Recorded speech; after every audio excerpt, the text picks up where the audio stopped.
بسم اللہ الرحمن الرحیم۔ ناظرین، صابر شاکر کی طرف سے السلام علیکم۔ آپ دیکھ رہے ہیں ٹاپ نیوز۔ تو جناب ایک اور اہم موضوع کی طرف، اور یہ خبر ایسی ہے، ایسی تفصیلات میں آپ سے شیئر کر رہا ہوں کہ آپ اس کو ریفرنس کے طور پہ استعمال کر سکیں گے۔ 5 سال بعد سنیں، 10 سال بعد سنیں، ابھی سنیں، تو یہ ساری ڈیٹیلز جو ہیں آپ کے لیے دلچسپی کے بھی خبر بھی ہے اور ڈیٹیلز بھی ہیں، اور اس میں دلچسپی کی چیزیں بھی ہیں، اور اس میں انسان کو کچھ سیکھنے کے بھی اس میں ملتے ہیں اشارے کہ انسان ترقی کر کے کیا کچھ کر سکتا ہے۔ تو امریکہ کا صدارتی انتخاب ہوا۔ امریکہ جناب آپ کو معلوم ہے کہ دنیا کی واحد سپر پاور ہے، پوری دنیا پہ راج کر رہی ہے۔ اس کو منفی لیں مثبت لیں جیسے بھی ہیں، اس کا منفی کردار مثبت کردار دونوں طرح کے ہیں، لیکن وہاں پہ ایک سسٹم ہے، سال ہر سال سے چلا آ رہا ہے، صدیوں سے چلا آ رہا ہے، اور امریکی صدر بننا ایک خواب ہی ہو سکتا ہے کہ جناب کون ہوگا امریکہ کا صدر، صرف تصور کیا جا سکتا ہے۔ اس کے بعد پھر ایک لمبا چوڑا ان کا پولیٹیکل سسٹم ہے جی، اور بہت سے مراحل سے چھان پھٹک کے ایک آدمی نکلتا ہے اور امریکی صدر کے لیے کوالیفائی کرتا ہے۔ تو اس وقت جو ہم بات کریں گے نو منتخب صدر جو بائیڈن، ان کی کریں گے کہ جناب یہ ہیں کون، کہاں سے آئے ہیں، کیا کرتے تھے، بچپن کیسا تھا ان کا، کیونکہ وہ کہتے ہیں کہ ہر دھڑکتے پتھر کو لوگ دل سمجھتے ہیں، عمریں بیت جاتی ہیں دل کو دل بنانے میں۔ تو امریکہ کا صدر بننے کے لیے بھی عمریں بیت جاتی ہیں، اور تب جا کے کہیں امریکہ کا صدر بنتا۔ تو امریکی نو منتخب صدر جناب جو بائیڈن جو ہیں، یہ 46ویں صدر ہیں۔ انہوں نے پریزیڈنٹ ٹرمپ کو شکست دی ہے، اور پریزیڈنٹ ٹرمپ آپ کو پتہ ہے جناب کتنے تگڑے تھے، اور 20 نومبر 1942 کو یہ امریکی ریاست پینسلوانیا میں پیدا ہوئے، اور ان کا ایک قصبے میں بلکہ پیدا ہوئے، سکرینٹن قصبے کا نام تھا۔ اور والد جو تھے جوزف بائیڈن، یہ بھٹی کی چمنیاں صاف کرنے کا کام کرتے تھے، یعنی کہ ایک غریب گھر کے جو بائیڈن جو ہیں غریب گھر کے بچے تھے، جبکہ والدہ جو کیتھرین تھیں وہ یوجینیا ایک روایتی کیتھولک مسیحی خاتون تھیں، مذہبی رجحان تھا۔ بائیڈن کی عمر ابھی 13 برس تھی کہ ان کے والد بہتر روزگار کے لیے جناب یہ ہے ڈلاویئر منتقل ہو گئے، پروننسیشن جو بھی ہے آپ دیکھ لینا۔ یہاں وہ سینٹ ہیلینا اسکول میں گئے، اور پھر علاقے کے ایک اچھے اسکول آرچ میئر اکیڈمی میں انہیں داخلہ مل گیا جناب، اور اس کے بعد یونیورسٹی آف ڈلاویئر سے سیاسیات میں گریجویشن مکمل کی، اور اس کے بعد بہاما جزائر پر سیر کے دوران ان کی ملاقات سریکیوز یونیورسٹی کی طالبہ نیلیا ہنٹر سے ہوئی، جو کہ انہیں پسند آئی۔ ان کے تعاقب میں انہوں نے 1965 میں یونیورسٹی میں وکالت کے لیے داخلہ لیا جناب، یعنی کہ اس خاتون کی محبت میں اتنا شکار ہوئے کہ انہی کی محبت میں انہوں نے یونیورسٹی میں داخلہ لیا۔ طالبہ کا نام تھا نیلیا ہنٹر، تو ان کے تعاقب میں گئے جناب، اور 1968 میں قانون کی ڈگری مکمل کر کے وہ ڈلاویئر کے ایک بڑے شہر ولمنگٹن منتقل ہو گئے۔ یہاں انہوں نے وکالت کی پریکٹس کا آغاز کیا جناب، اور یہاں پر انہوں نے ڈیموکریٹک پارٹی جوائن کر لی۔ اور اس کے بعد جناب اہم واقعات جو ہیں ان کے، جو بائیڈن بچپن میں ہکلاتے تھے، ٹھیک ہے جی، بات کرتے وقت اپنا نام بتاتے ہوئے جو کہنے کے بعد بائیڈن کہنے میں ہکلاتے ہوئے بائے بائے کی تکرار کرتے تھے، یعنی کہ جو بائیڈن کے بعد بائے پہ رک جاتے تھے، لکنت تھی، جس کی وجہ سے دوسرے لڑکوں نے ان کا نام ہی بائے بائے رکھ دیا تھا، مذاق اڑانے کے لیے انہیں کوئی ڈیش کہتا اور کوئی جو ایمپیڈمینیا کہتا، لیکن بائیڈن نے ہمت نہیں ہاری، اور اپنی ہکلانے کی عادت پر قابو پانے کے لیے شیشے کی گولیاں اپنے منہ میں ڈال کر بات کرنا شروع کر دی، اور لمبی لمبی نظمیں یاد کر کے انہیں آئینے کے سامنے کھڑے ہو کر پڑھتے تھے۔ تو اس لیے جناب یہ جو لکنت ہوتی ہے، یا میرے ساتھ بھی ایک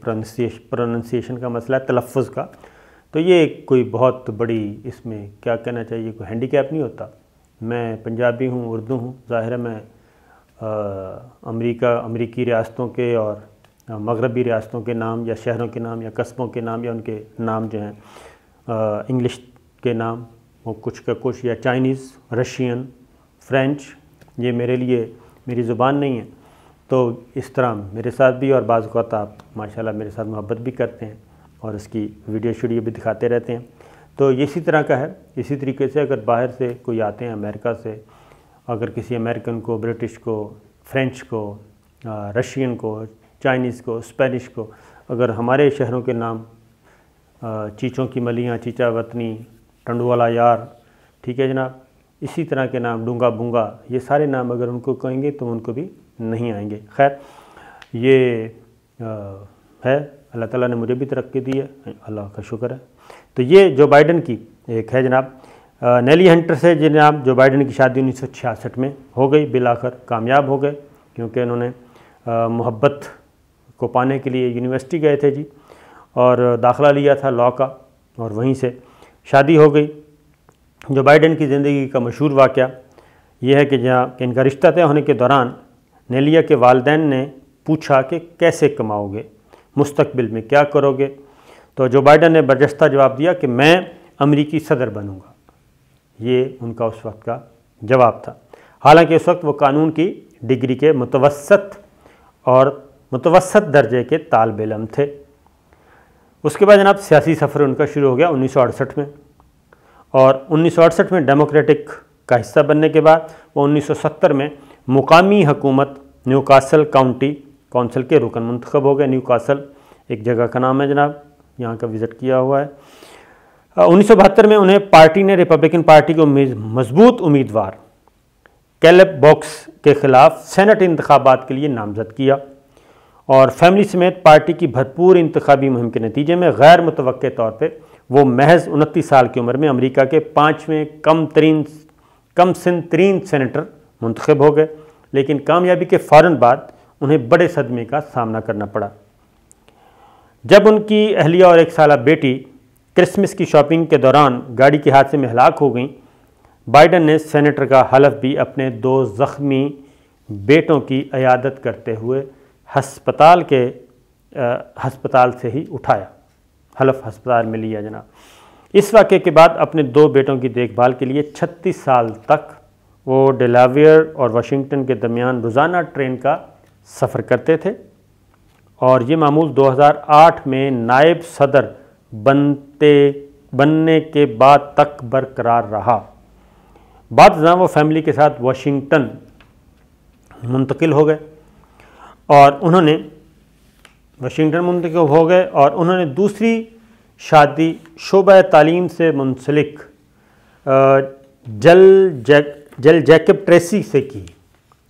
2015 میں ان کے بیٹے جو بائیڈن کا دماغ کے کینسر کی وجہ سے انتقال ہو گیا، جو کہ 2016 میں ریاستی گورنر بننے کی تیاری کر رہے تھے۔ جو بائیڈن 1988 اور 2008 میں صدارتی امیدوار کے لیے لابی کرتے رہے، لیکن کامیاب نہ ہو سکے۔ صدر اوباما کے بعد قوی امکان تھا کہ پارٹی انہیں نامزد کرے گی، لیکن ہیلری کلنٹن کا اعلان کر دیا گیا۔ یوں بخوبی سمجھا جا سکتا ہے کہ انہیں صدر بننے کے لیے کس قدر طویل انتظار کرنا پڑا، لیکن انہوں نے اپنا خواب پورا کرنے کے لیے ہمت نہیں ہاری۔ تو ہیلری کلنٹن کو جناب اس وقت بہت تگڑا امیدوار سمجھا جاتا تھا ٹرمپ کے مقابلے میں۔ پہلی ٹرم جب الیکشن ہوا تو اس میں ہیلری کلنٹن کو بہت تگڑا امیدوار سمجھا جا رہا تھا، اور جو بائیڈن کو کمزور سمجھا جا رہا تھا، اس لیے ٹرمپ کے مقابلے میں ہیلری کو اتارا گیا۔ ہیلری ہار گئیں، اور 4 سال کے بعد جو بائیڈن کو میدان میں اتارا گیا تو آج جو بائیڈن جیت گئے۔ تو اس لیے اور اہم عہدے اور قانون سازی اور خارجہ امور کہاں یہ جناب انہوں نے خدمات انجام دی۔ خواتین پر تشدد کے خلاف بل 1994 سے 2018 تک نافذ رہا جناب۔ کانگریس سے کامیاب کرانے کو جو بائیڈن سب سے بڑی کامیابی سمجھتے ہیں، یعنی کہ خواتین پر تشدد کے خلاف بل کو جو بائیڈن سب سے بڑی کامیابی سمجھتے ہیں جناب اپنے پولیٹیکل کیریئر کی۔ بھارت کی جانب سے کشمیر میں آرٹیکل 370-35 ختم کرنے کے مخالف ہیں۔ اپنی انتخابی مہم کے دوران بھی ان اقدامات کو انہوں نے واپس لینے کے لیے بھارتی حکومت پر دباؤ ڈالتے رہے۔ اس سے آپ اندازہ کر سکتے ہیں جناب کہ آنے والے دنوں میں مقبوضہ کشمیر اور انڈیا کے ساتھ ان کے مراسم کیسے ہو سکتے ہیں، کیونکہ انسانی حقوق ان کا جو ہے وہ اولین اور اپنا دلچسپی کا موضوع ہے، انسانی حقوق، اور انسانی حقوق کی خلاف ورزیاں جو کچھ ہو رہی ہیں انڈیا میں یہ کسی سے ڈھکی چھپی نہیں ہیں۔ اور اس کے ساتھ ساتھ بائیڈن 3 بار سینٹ کی طاقتور امور خارجہ سے متعلق کمیٹی کے چیئرمین رہ چکے ہیں جناب۔ اس دوران اسلحے کا خریداری کے معاہدوں کے ذریعے انہوں نے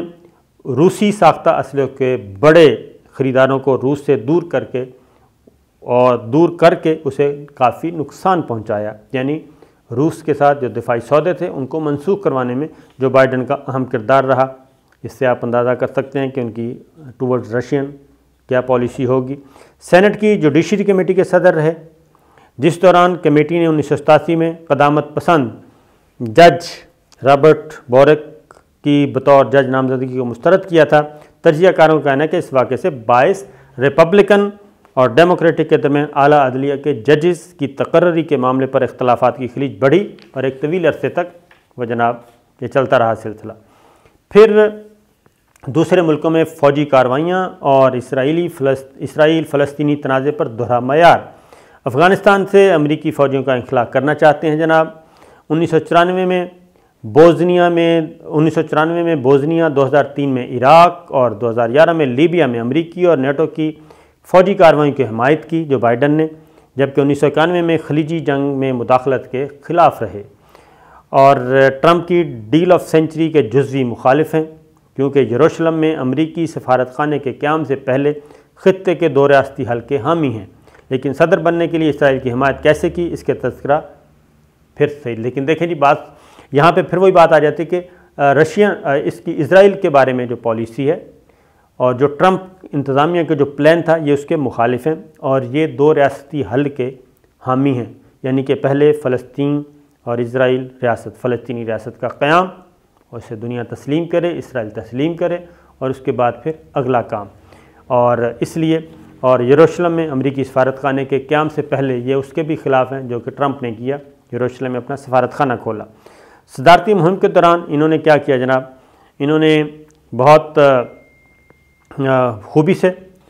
اپنی انتخابی کمپین چلائی، وہ رپیٹ کرنے کی ضرورت نہیں ہے۔ امریکن اسٹیبلشمنٹ کے ساتھ ان کے تعلقات بہت اچھے ہیں، اور اب تک جو ماحولیاتی تبدیلی پر کام میں تیزی کرنا چاہتے ہیں، صحت کے نظام کو بہتر کرنا چاہتے ہیں، امیگریشن کے قوانین میں تبدیلی اور نسل پرستی کے یہ خلاف ہیں جناب بہت زیادہ، اور عالمی قیادت اور تجارت۔ چین کا دعویٰ ہے کہ اب دنیا میں ایک لیڈر کی باتیں پرانی ہو چکی ہیں، چین ان کا بڑا چیلنج ہوگا، چین اور روس کا اتحاد ان کے لیے کافی چیلنج ہوگا جناب، اس کو کیسے نمٹتے ہیں۔ پھر ٹریڈ کے معاملے میں، کیونکہ ٹرمپ کے مقابلے میں کہتے ہیں کہ جناب جو بائیڈن چائنا کو ٹف ٹائم دیں گے، اور روس ابھی تک روس کے صدر نے مبارکباد نہیں دی جو بائیڈن کو۔ یہ بات ذہن میں رہے کہ روسی صدر نے کہا کہ جناب ہم سوچ سمجھ کر دیں گے اور اس سے کوئی منفی اثر نہیں پڑے گا، جو بائیڈن آئیں گے تو اس کے بعد مبارکباد دیں گے۔ پیوٹن جو ہے ابھی تک اپنے موقف پہ قائم ہے۔ اور اگر جی ان کا جائزہ لیا جائے جو بائیڈن کے سیاسی کیریئر کا، تو ان کی طبیعت میں تسلسل صرف امریکی صدر بننے میں نظر آتا ہے، باقی تمام معاملات میں وہ موقع دیکھ کر اپنا موقف تبدیل کرتے ہیں۔ لیکن پاکستان کے حوالے سے جو بائیڈن کے کچھ دلچسپ موقف اور حقائق ہمارے سامنے جناب، یہ میں آپ کو پیش کر دیتا ہوں۔ 1972 میں 29 سال کی عمر میں منتخب ہونے والے 5ویں کم عمر ترین سینیٹر امریکی صدر بھی ہوں گے، اور جب کہ وہ صدارت کا حلف بھی اٹھائیں گے تو ان کی عمر 78 سال ہو چکی ہوگی جناب۔ 2008 میں جو بائیڈن پاکستان کے دورے پہ یہ 2 دفعہ آ چکے ہیں، اور پاکستان کا اعلیٰ ترین سول اعزاز جو ہے وہ ہلال پاکستان ان سے نوازا جا چکا ہے ان کو، اور دوسری امریکی شخصیت ہیں جن کو یہ ایوارڈ دیا گیا، پہلے ریپبلکن کے سینیٹر تھے اور اب رچرڈ لوگر تھے، اور دوسرے جو بائیڈن تھے۔ اور سابق صدر زرداری نے پاکستان کے لیے جو بائیڈن کی خدمات کا اعتراف کیا، اور جو بائیڈن پیپلز پارٹی کے کافی قریب سمجھے جاتے ہیں جناب، انہی کے دور میں 2 دفعہ آئے تھے، اور جو بائیڈن نے 18 فروری 2008 کے انتخابات میں ایک مبصر کی حیثیت سے 2008 کے انتخابات جو کہ محترمہ بےنظیر بھٹو کے مرڈر کے بعد ہوئے تھے، اس میں ایک مبصر کی حیثیت سے وہ 2 اور سینیٹروں کے ساتھ پاکستان کا انہوں نے دورہ کیا تھا، اور تینوں سینیٹرز نے الیکشن کو منصفانہ اور شفاف قرار دیا تھا۔ پاکستان کے لیے امریکی امداد کی توسیع کی حمایت بھی کی تھی۔ بائیڈن پاکستان کے جناب پولیٹیکل سسٹم سے، پولیٹیکل کلچر سے کافی اچھی طرح آگاہ ہیں۔ کیری لوگر بل میں بائیڈن کے کردار کے بھی سبھی واقف ہیں جناب، اور عالمی جو سیاسی تجزیہ کار ہیں وہ کہتے ہیں ماحولیاتی تبدیلی، صحت کے نظام اور یکساں قانون نافذ کرنے کے حوالے سے وزیر اعظم پاکستان عمران خان کو جو موقف ہے اور اب تک اس پر جو اقدامات اٹھائے گئے ہیں، جو بائیڈن اور ان کی پارٹی اس کی بہت معترف ہے۔ اس کے ساتھ اپنی انتخابی مہم میں بائیڈن نے منی لانڈرنگ پر سخت اقدامات کا اعلان بھی کر رکھا ہے، اور پاکستان کے اقدامات کا بھی وہاں پہ چرچا ہے جو پاکستان نے کی ہیں۔ کشمیر سے آرٹیکل 370 اور 35A کے خاتمے پر بائیڈن کی بھارت پر تنقید کو بھی عالمی تجزیہ کار دبے لفظوں میں پاکستان کی حمایت قرار دے رہے ہیں جناب۔ امریکی تجزیہ کاروں کا کہنا ہے کہ بائیڈن کے دور حکومت میں پاکستان کے ساتھ امریکی تعلقات میں مزید بہتری آئے گی، چونکہ بائیڈن افغانستان سے امریکی فوجوں کا انخلاء چاہتے ہیں، جو کہ پاکستان کے تعاون کے بغیر ممکن نظر نہیں آتا۔ الجزیرہ کی ایک رپورٹ کے مطابق جناب بائیڈن ریاستی اداروں کی مضبوطی کے زبردست حامی ہیں، اور پاکستان میں ریاستی اداروں کی موجودہ صورتحال پاک امریکہ تعلقات میں مزید بہتری لا سکتی ہے۔ اب یہ کس حد تک جناب سچ ثابت ہوتا ہے، بھارت کے لیے کتنی مشکلات پیدا ہوتی ہیں، پاکستان کے لیے کتنی آسانیاں پیدا ہوتی ہیں، یہ تو خیر ظاہر ہے دونوں طرف کی ڈپلومیسی ہوگی۔ پاکستان نے اپنے گھوڑے جناب دوڑانے شروع کر دیے ہیں، اور جو خاص طور پہ کیا کہنا چاہیے لابنگ کا سلسلہ جناب وہ بھی شروع کر دیا گیا ہے، اور پاکستان پر امید ہے۔ تو یہ جناب امریکی صدر جو بائیڈن کا آپ نے پورا ایک مختصر تھا، ہم نے کوشش کی کہ سوانح عمری ان کے آپ کے سامنے پیش کریں، ان کی سٹرگل پیش کریں، تو نتیجہ یہی نکلتا ہے جناب کہ آپ محنت کرتے رہیں، محنت کریں گے تو آپ کندن بن کے، اور اللہ تعالیٰ کسی نہ کسی دن آپ کو اجر اس کا ضرور دیتا ہے۔ محنت کا پھل ضائع نہیں جاتا، صبر کا پھل ضائع نہیں جاتا، محنت کا اجر ضرور ملتا ہے، اور ہم بھی اسی کلاس کے لوگ ہیں جناب، بہت نیچے سے اوپر آئے ہیں، اللہ تعالیٰ کا شکر ہے، متوسط گھرانے سے، اور ایک آپ کو اسی میں بتا دوں کہ اسی موقع کا فائدہ اٹھاتے ہوئے کہ وحید الدین خان صاحب ہیں جناب، اور ان کی کتاب ہے راز حیات، اور دوسری کتاب ہے اللہ اکبر، یہ آپ ضرور پڑھیں، کیونکہ یہ دونوں کتابیں پڑھیں گے تو آپ کے اندر ایک انرجی پیدا ہوگی، سٹرگل کرنے کی ایک جستجو پیدا ہوگی، آپ کو بہت ساری ایسی امیدیں آپ کو ملیں گی اس کتاب کے پڑھنے سے کہ آپ کچھ کرنے کی کوشش کریں گے۔ اور مولانا وحید الدین خان انڈیا کے ہیں، اور آج کل غالباً کہاں مقیم ہیں یہ نہیں مجھے معلوم، لیکن بہت ہی سیزنڈ ہیں۔ آپ ان کے ضروری نہیں کہ آپ کے ان کے نظریات سے 100% اتفاق کریں، لیکن ان کی کتاب راز حیات اور اللہ اکبر ضرور پڑھیں گے تو آپ کو اندازہ ہوگا کہ اس میں زندگی گزارنے میں اور ترقی کرنے کے لیے کیا کیا راستے اور کن کن راستوں پہ چلنا چاہیے اور کس سوچ کے ساتھ چلنا چاہیے۔ تو یہ جناب اب تک کے حالات ہیں، انشاءاللہ آپ کو امید کرتا ہوں جناب آپ کو یہ ویڈیو پسند آئے گی، تو کلک بھی کریں، اس کو لائک بھی کریں، اور چینل کو سبسکرائب بھی کریں۔